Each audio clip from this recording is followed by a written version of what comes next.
Une ambiance bon enfant, une centaine de fidèles pour une cérémonie pas comme les autres. Nous sommes à Tizi Ouzou, fief de la Kabylie. Filmé en caméra amateur, ce jeune musulman va se convertir. Par cet acte, j'offre mes épaules à la chrétienté.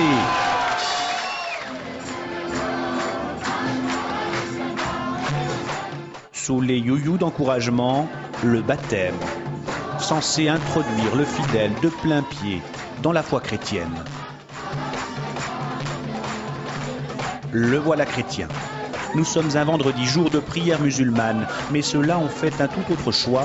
Ils ont adhéré au mouvement chrétien le plus actif à travers le monde, les évangélistes. Ici, la communauté revendique un nombre important de conversions et assume le prosélytisme.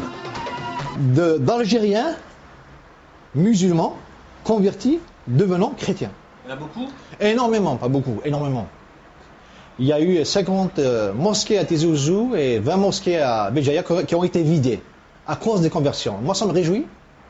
Un nombre de conversions difficile à évaluer, mais un phénomène assez important pour que l'État réagisse par une loi qui régit le culte non musulman de façon très stricte et réprime le prosélytisme.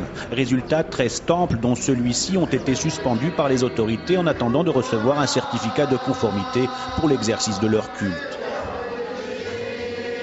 Plus de 200 personnes ce jour-là réunies pour l'office. Les cantiques sont psalmodiés avec ferveur, en français ou en amazigh, la langue berbère.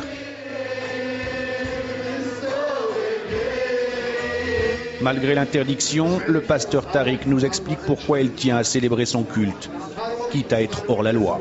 Ça date quand même des années 96, 97, et dire comme ça à des familles, à des vieilles, à des hommes âgés ou à des jeunes que voilà, tout va s'arrêter, tout s'écroule comme ça d'un coup, c'est un petit peu difficile. Donc nous, on temporise. Nous respectons l'État.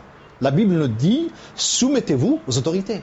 C'est ce que nous faisons. C'est pourquoi nous courons sans cesse derrière les bureaux, nous demandons, aidez-nous, facilitez notre tâche, afin que nous puissions régulariser notre situation. Nous ne voulons pas vivre en noir. Des gens nous connaissent, ils nous voient. Les policiers sont là, ils ont nos noms, nos numéros de téléphone, ils viennent. Alors pourquoi cette pourchasse? Sale temps pour les évangélistes qui rappellent que 32 petites communautés chrétiennes ne peuvent faire trembler 32 000 mosquées. Mais pour les courants les plus radicaux de l'islam, celui qui renie sa religion est passible de la peine de mort.